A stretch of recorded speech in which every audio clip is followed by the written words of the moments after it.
첫 번째 올 리스크가 금리 인하를 하면서 경기가 불황이 올 것이다. 불황이 얼마의 기간 동안 얼마의 깊이로 올 것이냐가 이제 첫 번째 주식하시는 분들 너무 궁금하신 상황이고, 그렇게까지 막 이렇게 폭락은 안 할 것이다 라는 게 예언이지만 얼마 전에도 주식 갑자기 그냥 이렇게 한 것도 봤잖아요. 그럼 자산이 막 날아가니까 그냥 이렇게 없어지는 거니까 사실 단언을 할 수 없는 것 같고, 지금 또 주식하시는 분들이 너무 놀란 건 슬금슬금 환율이 지금 다시 움직여요. 일본 엔화, 그다음에 한국도 지금 원화 다시 강세로 가고 있고, 이런 환율 문제가 지금 상황하고 안 맞는 거거든요.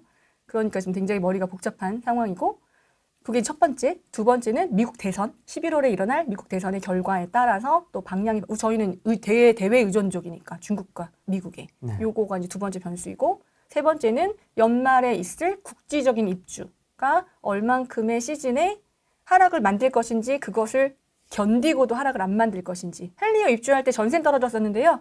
매매값은 안 떨어졌었어요. 18년 생각해보시면 매매값이 그렇게 폭락은 안 했어요, 생각보다. 근데 전세는 많이 6억까지 떨어졌었어요, 전세는. 그런 이제 이 국지적 입주가 있으니까. 그 다음에 네 번째는 보금자리, 그 그린벨트에 그 분양한다고 하는 거에 분양가가 얼마에 발표될 것인지. 그러면 분양가가 정말 싸면 청약 수요가 또 약간 마음이 기다린다로 바뀔 거거든요. 지금 이 가격에 따라가기보다는. 네. 요런 것들이 이제 변수로 있고요. 그다음에 금리가 얼마의 속도로 얼마큼 빨리 떨어질 것인지에 대한 문제가 있죠. 근데 주택 가격이 계속 올라가게 되면 사실 가상금리란 문제도 있어서 우리는 그걸로 조절을 하기 때문에 지금 당장 집이 부족한 건 맞잖아요. 몇 개월 동안. 그러니까 그건 또 지켜봐야 되는 거죠. 항상 제가 과열되기 시작하면 지금은 너무 급발진해서 정책이 먼저 나와요. 이렇게 시장을 기다려주지 않거든요. 욕을 먹으니까. 그렇게 몇 년 동안 시장이 그렇게 흘러왔어요. 그래서 기다려주거나 이게 자정적으로 갈 시간은 안 주는 것 같아요. 자정 효과를 볼 때까지. 왜냐면 민감하고 여론에 반영이 되고, 지금 사실 정치적인 것이 뭐 이렇게 여당이 우세하다, 이렇게 그런 게 아니라 지금 약간 사실 반반이고, 무슨 사건이 나면 여론이 안 좋아지고, 이렇게 뭔가 정부가 그 지지율이 높다면 자기가 하고 싶은 것을 할 수가 있는데, 지금 사실 국회의 동의를 받아야 되는 많은 법안들이 있어요, 부동산은. 근데 동의를 받지 못하면 내가 정책을 내놔도 그 정책을 실행하기가 힘들잖아요. 네. 이런 것들이 그쪽 당하고 서로 입장이 다른 것도 있고, 이런 것들, 그러니까 변수가 굉장히 많죠. 이런 것들이 변수인 거예요. 정책을 공부를 하다 보면 정부와 맞서서 무엇을 하는 건 사실 좋지 않다라는 게 저의 이제 총 투자 결론이에요. 왜냐면 우회적인 방법을 찾아서 뚫으면 다시 또 그거 때문에 보통 그때 당시에는 내가 이런 방법을 찾아갖고 내가 정말 이런 틈새를 찾았잖아 이렇게 생각하지만 몇 년 뒤엔 또 그게 나한테 부메랑이 돼서 오더라고요. 막 법인도 그랬고 다 그런 거예요. 그러니까 이게 네. 요즘에는 우리만 잘난 게 아니라 정부에서도 모니터링 하시는 분들, 또 조언받는 분들이 다 조언자들도 그렇고, 이게 다 모니터링이 되다 보니 그런 것 같아요. 정부와 맞벌이를 하는 게 가장 돈 버는 데 실무자들이 최고인 것 같아요. 톡방에 있는 것 같습니다. 있는 것 같습니다. 네, 저도 그렇게 생각합니다. 혹은 톡방에 계시는 분들이 조언자일 수도 있고요. 너무 정확하게 알고 있습니다. 맞습니다. 우리의 마음을 끝까지 안 풀어주고 있습니다. 그렇습니다. 상급지 갈아타기보다 서울 중하급지 덜 올랐다고 생각되는 곳, 광명, 성북동 한 채 더 사서 일시적 1가구 2주택으로 가는 게 나을까요? 굳이 한 채를 더 가지시는 이유가 뭔지가 궁금해요. 지금 사고 싶은 곳이 너무 많이 올랐으니까 포기하고 지금 사는 곳에 그대로 신축에 살면서 그냥 여윳돈은 있으시니까, 이사갈 비용이 있으셨으니까 그 돈 갖고 한 채를 더 투자하시려고 하는 분들이 굉장히 많은데요. 네. 이런 분들이 많아지면 또 그런 것들이 좀 올라갈 것이고, 이런 분들이 없으시면, 그렇지만 지금 현재 민주당 기조일 때는, 그러니까 저분을 만나봐야 돼요. 만나봐서 저분의 사정을 뜯어봐야 돼요. 그래야 정확한 답변이 나올 것 같아요. 근데 그냥 일반적인 답변으로는 사실 굳이 다주택자로 가는 건 쉬워요. 1주택자로 돌아오기 힘들죠. 되게 중요한 얘기예요. 다주택자가 되는 건 굉장히 쉽습니다. 사는 건 쉽습니다. 돈만 있으면. 맞아요. 이걸 줄이는 건 너무 힘든 일이에요.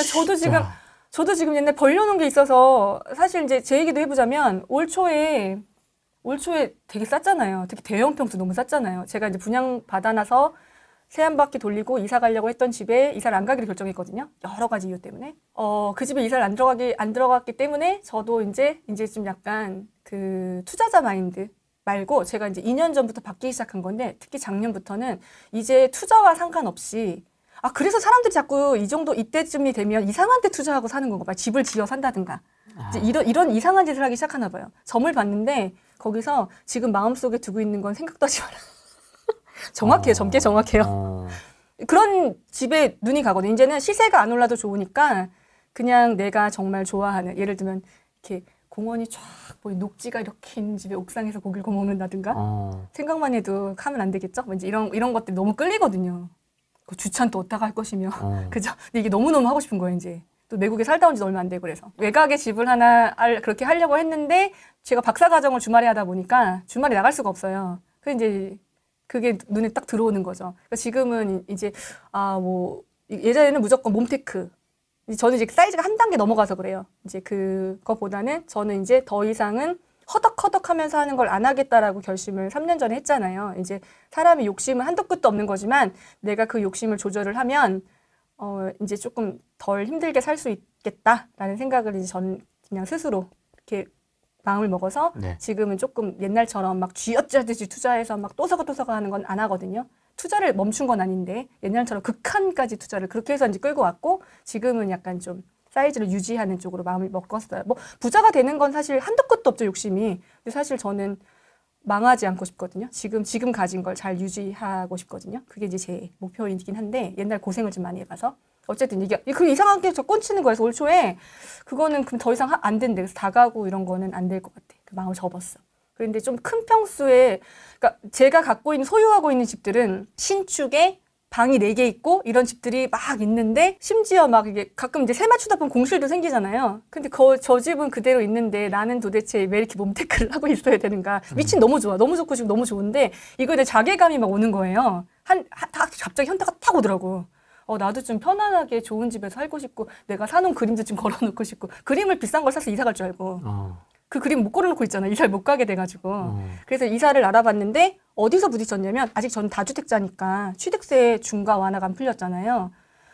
그 대형 평수 엄청 쌌어요. 그거를 사면서 가면 복비랑 취등록세랑 진짜 그냥 어디 집 하나 사는 집을 대출 없이 살 수 있는 가격만큼이 내가 비용으로 나가는 거예요. 그거는 못 하겠더라고요. 대형 평수는 또 취득세에 또 붙거든요. 이렇게 세금이. 그래서 안 사고 넘어간 적이 있어요. 그러니까 사실 시세 차익만 보면 그때 그걸 샀었어야 되는데 그때 당시에 그러니까 다주택자이신 분들 비슷하신 경우 많을 거예요. 저 같은 경우 많으실 거예요. 그래서 못 움직이는 경우. 그러니까 이게 다주택자가 되는 건 사실 고마운 일이에요. 다주택자가 됐기 때문에 이렇게 유학도 갔다 올 수 있었고 제가 여름에 2-3달씩 일을 빼면서 미국에 가서 살다 올 수도 있었고 뭐 이런 여유가 생긴 것은 정말 감사한 일. 저는 후회하잖아요. 투자에 대해서. 그렇지만 다시 옮겨가는 거에 대해서는 그러니까 제가 이제 다주택자가 되시는 분들한테 고민해보시라고 하는 게 다주택자를 하는 게 맞을지. 왜냐면 지금 사는 데서 이사 갈 수도 없고 애도 키워야 되고 못 움직이는 상황에서는 어쩔 수 없죠. 그렇지만 갈 수 있는 상황이면 같은 동네에서 평양을 가신다든지 같은 동네에서 더 좋은 단지로 가실 수 있는데 굳이 주택수를 늘리는 건 사실 지금 정책에서는 왜냐하면 지금 있는 집 놔두고 하나를 더 살 때는 내 자금을 충분히 써서 움직이는 게 아니잖아요. 차선으로 산 거잖아요. 그러면 한시적 1가구 2주택을 할 수가 있지만 변수. 내가 양도세 그 기간이 닿았을 때 갑자기 재수없어서 폭락장이 와서 내가 집을 못 팔아서 양도세를 못 처리했을 경우 이런 게 있었잖아요. 실제로 있었잖아요. 네. 우리 금리 떨어지기 직전에 그때 만 3년 되신 분들 팔려도 못 팔았잖아요. 나는 시한이고 그런 일이 벌어질 수도 있고 안 오면 좋겠지만 한시적 양도세가 그렇게 무서워요. 그다음 두 번째는 다음에 이사 갈 집을 사두는 게 아니라 투자용으로 샀잖아요. 그러니까 돈이 또 계속 분산돼요. 그러면 투자용으로 사놓고 그때 운이 좋아서 매도 하고 합치면 좋겠지만 매도가 안 되면 어떡해. 그렇죠. 만약에 내가 사놓은 게 또 입주장이고 뭐고 해서 어쨌든 새가 껴있을 거 아니에요. 새 낀 거는 그렇게 내 마음대로 땅 하면서 이렇게 주식 버튼 누르지 팔리지 않아요. 그렇죠. 그러면 돈을 못 합치는 상황이 발생할 수도 있어요. 그러면 계속 이게 분산되면서 어떻게 되냐면 계속 새끼 치면서 진짜 이제 다주택자의 길로 가시게 돼요. 왜냐면 부동산 공부하시니까 제가 3년 전에 세미나에서 미국 가기 직전 세미나에서 그 얘기 했잖아요. 당신의 못사병을 알고 있다. 다주택자는 병이 있어요. 저도 병이 있고 우리는 투자를 하는 사람들이기 때문에 병이 있어요. 그리고 채팅방에 있고 단톡방에 있으면 어쩔 수가 없어요. 제가 그래서 우리 수강생들한테 다 나오라 그랬거든요. 보지 말고 다 나오라고. 그냥 일상생활하고 캠핑하고 호팩하고 그냥 보면 자꾸 하고 싶으니까 쑥과 마늘을 먹어야 되는데 이제 비과세 될 때까지 그게 안 되잖아요. 묶이면 안 되니까 정하고 싶으면 3분의 1만 주식하자. 이제 이렇게 갈아탈 때 그 돈이 없으면 또 묶이면 못 사니까. 그때 세금 때문에 뭐 공시지가 1억 원 미만이라든가 뭐 이렇게 비주택 상품 많이 내 집 놔두고 하신 분들 사실 그래서 하신 거거든요. 이유가. 그때는 그게 맞았죠. 맞는 공식이었고. 네. 근데 시장 상황이 다주택자가 더 이상 구매할 수 없는 시장 환경이 더 가속화되다 보니 그 물건들이 회전이 안 되는 상황에서 나는 비과세하고 이사 가야 되는데 얘네들이 처리가 안 되니까 돈도 묶여 있지만 특히 그거를 비주택 사신 분들은 돈만 묶였지만 주택을 사신 분들은 명의도 묶였죠. 그러면 가실 수가 없는 이런 상황이 발생할 수가 있어요. 그러니까 지금은 사실 이런 채널에 나와서 막 광명 좋죠, 막 뭐 어거지 좋죠 이게 되게 어려운 얘기라고 제가 항상 말씀드려요. 그 사람의 상황을 제가 디테일하게 모르니까. 안 팔린 지방 부동산. 지방 부동산 이야기도 이번에 어떻게 해야 부동산 됩니까? 트렌드쇼에서 언급을 했는데 너무 궁금하시죠? 네. 미분양이 이제 점차 해소될 것으로 예상되는 지역들은 지금 한번 이제 살펴보실 때가 됐고 그때까지 기다리실 건지 아니면 슬슬 거래가 되는 분양권들도 좀 생기는 지역도 나오기 있더라고요. 마피에 가져가면 정리해주겠다. 이제 이런 용어, 천장 용어 그런 거잖아요. 이제 근데 못 가져가는 이유는 그 지연 이자가 너무 비싸서 마피로 줬음에도 불구하고 네. 지연 이자들이 좀 나오는 것들은 이자 비용이 너무 세서 또 거래가 안 되는 경우도 있더라고요. 어쨌든 뭐 현장 가면 또 다 이런 것들이 있는데 그럴 때 처리를 하실지 아니면 더 기다리고 좀 물량이 해소될 때까지 있을지를 보시는 게 지금 갖고 계신 분들이라면 첫 번째인 것 같고 실제로 그 동네 사시는 분인데 난 이 동네를 떠날 수가 없다라고 하시는 분은 투자와 실거주를 분리를 하실지 아니면 정말 실거주 하셔야 된다라고 하면 지역이 굉장히 힘들기 때문에 그때 좋은 지역의 노른자를 빨리 사셔서 오래 장기로 거주하시면 또 돼요. 그 대신 입주 물량이 뭐 계속 있다 이제 이러시면 좀 더 기다리셔도 되고 네. 입주 물량에 따라 잘 보시고 하나는 시그널은 정부가 지방의 미분양에 대해서 뭔가의 당근을 줄 때 이제 그때가 시작 상승이 될 수 있는 시작이에요. 예. 지금도 뭐 나오긴 했잖아요. 잡다한 거 뭐 이상한 거 근데 뭐, 나오지 않았습니까? 아이, 화끈하게 이 정도 네. 나와야죠. 뭐 지방에는 미분양을 사주면 양도세를 화끈하게 빼주겠다든가. 그치, 그런 게 나와야죠. 아니면 그것은 임대사업자를 묻게 해줘서 내 재산세 영향을 안 미친다든가. 이 정도로 화끈한 당근은 줘야 활성화가 갑자기 확 되겠죠. 예. 그쵸. 예, 그거는 알고 계시지만 사실 뭐 또 다 이게 있으니까 못 풀어주는 걸 거예요. 맞아요. 예, 그런 정책을 위해서 모른다고 생각하지. 옛날에는 정부가 모르고 바보라고 생각했어요. 한때는. 근데 이제 전국 정책자들도 많이 만나 뵙고 또 학교에서 공부도 하고 이제 인맥이 많아지잖아요. 인맥이 지금 약간 이 투자자분들하고 있었던 거랑 인맥이 달라지잖아요. 어쨌든 공부를 이제 가방끈이 길어지면서 네.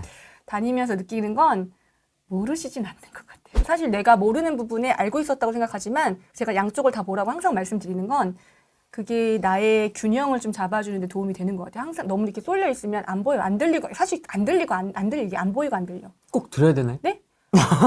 그러면 사실 조금, 사실 그 객관적인 걸 유지하기가 참 힘든데, 지금도 마찬가지 저도 이제 한쪽으로 치우치죠. 난 어쨌든 재산이 있고 하니까 치우치죠. 선거만 하고 국회의원 선거만 해도 아주 그냥 막 열불을 내고 이러니까. 그렇지만 모르는 거와 아는 거는 적을 알고 나를 알면 그건 정말 또 다른 이야기인 것 같아요. 그러니까 상승론자 것도 이런 채널도 들으시고 일단 투자하시는 분들 것도 들으시고 그 다음에 하락론자 하시는 분들도 들으시고 또 뭐 주식하는 데서도 뭐 이코노미스트나 뭐 김한지 박사님도 되게 좋으시니까 그런 거 좀 들어보시고 뭐 윤지호 센터장님 저 이런 분 좋아하는데 그런 거 좀 들어보시는 것도 도움 많이 되고 요즘에는 국제 경기와 정말 이게 밀접하게 우리가 매일 눈 빠지게 봐야 되잖아요. 파월의 발언은 어쩔 수 없는 것 같아요. 그러니까 투자하시는 분들, 내 집만 하나 사시면 되는 분들한테 너무 많은 걸 강요하는 것 같아요. 이렇게 업에 있는 사람뿐만 아니라 실제로 그냥 집 하나 사고 아니면 투자 한두 채 정도 더 해보고 싶은 분들한테 너무 많은 공부와 너무 많은 지식을 요구당하는 시즌이 온 것 같아요. 정보가 너무 빨리 유통이 돼요. 나만 알고 있을 게는 없는 것 같아요. 그런 건 진짜 없는 것 같아요. 세상에 예. 비밀은 없는 것 같아요. 없는 것 같아요. 하반기 시장은 시장의 정책이 정부의 정책이 세게 나오지만 않는다면 또 글로벌 위기가 확 오지만 않는다면 상승세가 지속이 될 것이다. 국지적으로 입주가 있는 곳들은 그래도 그때 당시엔 좀 주의를 하시고 전세를 구하실 분들은 그 주변을 가시면 될 것 같고 그렇지만 만약에 지금 정책이 만약에 지금과 다르지 않다면 정책이 많이 바뀌니까 그렇지 않다면 단연코 시장이 약간 확산이 돼서 거래가 될 거. 지금처럼 얼죽심만 잘 나가는 게 아니라 조금 그다지 막 다 팔린다고 또 막 이렇게 또 오해하지 마시고 옆으로 지금보단 조금 퍼질 것이다. 그러니까 그런 것들을 실거주로 구매하셔도 될 시점이 아닌가. 보시던 거 너무 올랐으니까. 그리고 또 장기로 보시면 27년 뭐 이렇게까지 보시면 지금 그러니까 얼마나 내가 투자 기간을 보는지 실거주를 보는지에 따라서 다른 것 같아요. 근데 저는 기본적으로 너무 오른 거를 제가 주식도 그런다 그랬잖아요. 올라타는 거를 사람마다 성향이 틀린데 저는 쌀 때 사야 된다는 주의라서 그러니까 작년 재작년에는 올해도 올 초에는 수업하고 제가 6월에는 안 했잖아요. 딱 멈추고 미국 갔다 왔잖아요. 네. 그러니까 그게 제 성향인 거예요. 올 초에는 주택을 살 수 있게 도와드릴 만한 부분이 있었으니까 제가 정규 강의를 3년 만에 오픈을 했고 6월 달에는 가격이 많이 상승했으니까 이제 제가 도와드릴 부분이 많지 않으니까 제가 또 미국 갔다 온 거고. 알겠습니다. 오늘은 여기까지 하겠습니다. 고맙습니다. 고맙습니다. 안녕. 안녕.